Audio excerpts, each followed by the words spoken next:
I am Dhanyasri. I am studying 9th standard in Government Girls Higher Secondary School, Subramaniapuram. My group members going to do vacuum chalk dust cleaner container. We will going to present it now.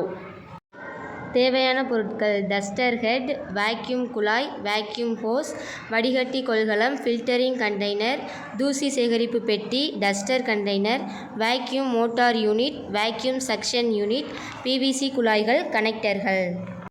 Duster head இது மென்மையான foam, பலகையை துடைக்கவும், plastic வலுவாக இருக்கவும், உள்ளே சிறிய சுழல் துளைகள் குழாயுடன் இணைந்து தூசியை இழுக்க உதவுகின்றன.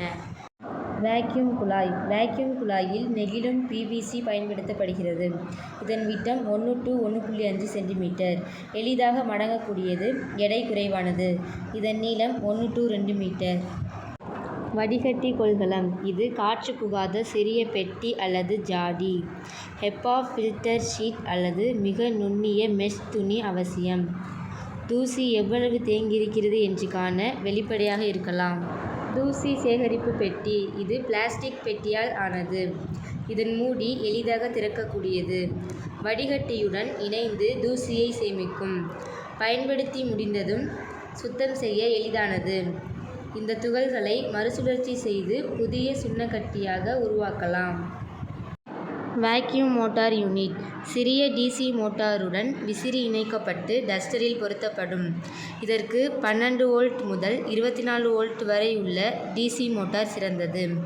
மோட்டாரின் உதவியுடன் விசிறி இயக்கப்பட்டு சாக் துகள்கள் வேக்யூம் குழாய் வழியாக தூசி சேகரிப்பு பெட்டியில் சேகரிக்கப்படும். ஏன் நாம் வேக்யூம் சாக் டஸ்ட் கிளீனரை பயன்படுத்துகிறோம்? வகுப்பறையில் ஆசிரியர் கரும்பலகையில் எழுதும்போது சாக் தூசி அதிகமாக உருவாகிறது. இந்த தூசி காற்றில் பறந்து ஆசிரியர் மற்றும் மாணவர்களுக்கு சுவாச கோளாறுகளை உண்டாக்குகிறது. இந்த கருவியில் உள்ள மோட்டார் காற்றை இழுத்து சாக் தூசியை உறிஞ்சுகிறது. அந்த தூசி ஃபில்டரில் சிக்கி டஸ்ட் கண்டெய்னரில் சேகரிக்கப்படுகிறது. இதனால் வகுப்பறை எப்போதும் சுத்தமாக இருக்கும். இதுவே எங்கள் கரும்பலகையில் தூசு சேகரிக்கும் கருவி.